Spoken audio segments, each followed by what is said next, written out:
waltajjichi dargaggoota qofa irratti miti kan xiyyeeffatu abbootii amantiiti usually waa'een amantii hoggaa ka'u kan dubbannu garuu immoo dhaabbilee amantii keessa abbootii qofa miti kan jiru kan amantii qabus abbootii qofaa miti dargaggootis jiru dubartootis jiru idduma hundumaatti hirmaannaa dubartootaaf dargaggootaa gadi bu'aadha sana fooyyessuun irra jira kan immoo kan goonu dhiibbaa abbootiin amantii nageenya ijaaruu keessatti araara buusuu keessatti qaban ol kaasuufi yoo dubartoota harka mirgaan bira qabatan harka bitaatiin dargaggoota yoo bira jiraatan dhiibbaa nagaa buusuu keessatti qabatan ol ka'a. Sanaafi hammatamummaa dargaggoota dhaabbilee amantaa keessa jiran dubartoota dhaabbilee amantaa keessa jiranii ol kaasuuf gumii dhaabbilee amantaa Adaamaa deeggarre dhimmi irratti xiyyeeffanne immoo dubbii jibbiinsaa kan amantiirra sabarra dhaabbate keessumaa amantiirratti kan dhaabbate akka hooggantoota amantiitti keessumaa amantiirra kan dhaabbate sana akkamitti adda baafanna akkamitti irraa of eeggannaa isa jedhudha. Yeroo baay'ee wanni dubbannu akka haasaa jibbiinsaa ta'e hin beeknu sun deemee hokkara kaasuu danda'a walitti bu'iinsa kaasuu danda'a. Silmaa walitti bu'iinsa sababa biraatiin jiru ittuma hammeessuu danda'a. Sanaafi kallattii sabaanis haa ta'u kallattii siyaasaan haa ta'u bifaan haa ta'u amantiin haa ta'u haasaan jibbiinsaa irratti akka dammaqnu xiqqeessaa akka adeemnu akka irratti hojjetaniif keessumaatii dargaggoota dhaabbilee amantaa keessa jiran warra amantii isaanii waaqatti amanan sodaatan jennee waan itti hilmaamnuuf isaaniin deeggaruudha. Kana ture ajandaan keenya tokko. Miidiyaan hawaasaa akkuma miidiyaa kaanii dhiibbaa uumuu danda'a.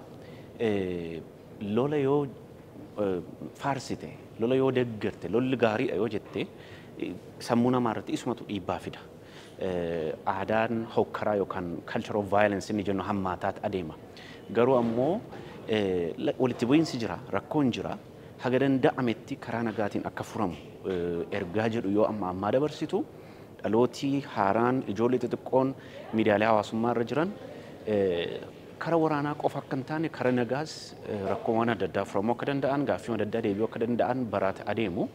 So aadaa hokkaraa yookaan culture of violence amma babal'atee jiru sana haga danda'ame dhiibbaarraan ga'uutu nurra jira.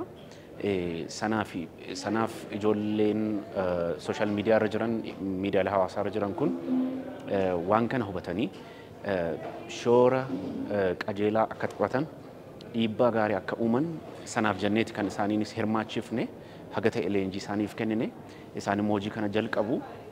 Hojii kana waggaa jalqabdu salphaa miti. Kan harka sii rukutu jira, kan sii mormu jira. Sanaaf ogeeyyii yuunivarsiitii irra jiran waamneeti leenjii kenninee fi gara fuulduraas haga danda'ame itti fufna. Garuu miidiyaaleen hawaasummaas namooti miidiyaalee hawaasummaa jiranis dhiibbaa qabu jennee amanna. Gaafa nagaa buusuu jennu araara buusuu gaafa jennu nagaa waaraa gaafa jennu waan salphaa miti. Waan akka ati hokkaratti amantu godhu hedduutu jira. Waan si tempt nama godhu jira, waan nama qoru jira. Sana hundumaa dandamachuu beekumsaan, obsaan dandamachuu, irratti dubbachuudhaan dandamachuu hokkarri sun maal akka fide, miidhaan akka fide sirriitti hubachuudhaan ejjennoo jabaa qabaatanii rakkoon karaa nagaa akka furamu, gaaffiin karaa nagaa akka deebi'u wanti hokkara sana kaase, root cause inni jennu wanti hokkara sana kaase, wanti waraana sana kaase akka furamu keessumaatii akka abbootii amantiitti abbootiin amantii akka nama amantii qabuutti abbootiin gadaa akka nama safuu beekuutti aadaa Oromoo beekuutti warri barate akka nama barateetti dirqama fudhachuutu nurra jira. Nagaan nuti hawwinu hamma nuti hojjennu dhufa malee dubbii duwwaadhaan hin dhufu hojjechuu barbaada naamusa barbaada of kennuu barbaada. So hundumtuu dirqama isaa ba'utu irra jira yaada jedhuun qaba.